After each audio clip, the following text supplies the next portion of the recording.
अवधूत चिंतन श्री गुरुदेव दत्त श्री स्वामी समर्थ महाराज की जय। श्री स्वामी समर्थ, जय जय स्वामी समर्थ।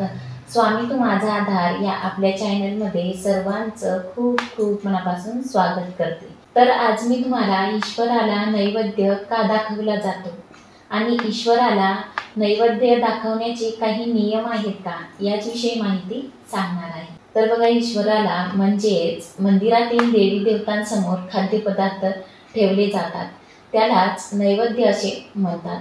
आणि तोच नैवेद्य जेव्हा भक्तांमध्ये वितरित केला जातो तेव्हा त्याला प्रसाद असे म्हटले जाते। बघा, षोडोपचार पूजेमध्ये गंध, पुष्प, धूप, दीप दाखवल्यानंतर नैवेद्य दाखवला जातो। खरं तर ही सारी सृष्टी ईश्वरानेच निर्माण केली आहे, मग त्यांनीच निर्माण केलेले त्यांनाच अर्पण करावे का? याशिवाय ईश्वर तर नैवेद्य खात नाही, मग त्यांना नैवेद्य अर्पण करावा का? तर असे अनेक प्रश्न आपल्या मनामध्ये येत असतात। तर यामागे फक्त धार्मिकच नाही तर वैज्ञानिक कारण देखील आहे। तर बघा, अन्न कितीही पौष्टिक व जीवनसत्वाने युक्त असेल पण आपले मन शांत नसेल तर योग्य पोषण होत नाही।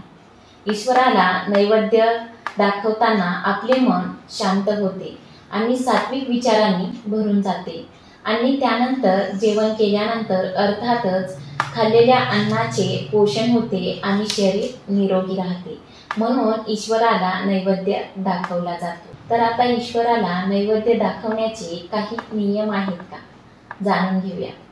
तर बघा, नैवेद्याच्या ताटात मिठाच्या जागेवर मिठाई ठेवावी, प्रत्येक पदार्थावर तुळशीपत्र ठेवावे, महादेवाला नैवेद्य दाखवताना त्यावर बेलपत्र ठेवावे व श्री गणेशाला नैवेद्य दाखवताना त्या नैवेद्यावर दुर्वा ठेवाव्या। आणि नैवेद्याचे ताट लगेच देवासमोरून उचलू नये, तर 15-20 मिनिटानंतर नैवेद्याचे ताट तुम्ही उचलू शकता आणि नैवेद्याचा काही भाग गाय, कुत्रा आणि कावळ्याला अर्पण करावा। शक्यतो केळीच्या पानावर मंडल करावे। त्यानंतर नैवेद्याभोवती 3 वेळा पाणी फिरवावे। त्यानंतर एक पळी पाणी हातावरून नैवेद्याच्या ताटात सोडावे आणि ईश्वराला नमस्कार करावा।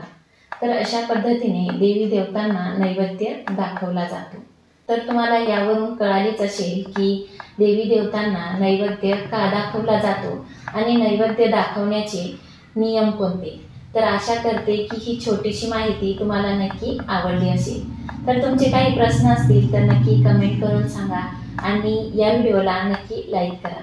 आणि स्वामी तू माझा आधार या आपल्या चॅनलवर जर तुम्ही नवीन असाल तर असेच नवनवीन व्हिडिओ बघण्यासाठी स्वामी तू माझा आधार या आपल्या चॅनलला नक्की सबस्क्राईब करा। तर भेटूया असेच एका नवीन विषयावर पुढच्या व्हिडिओमध्ये। धन्यवाद। श्री स्वामी समर्थ, जय जय स्वामी समर्थ। श्री स्वामी समर्थ, जय जय स्वामी समर्थ।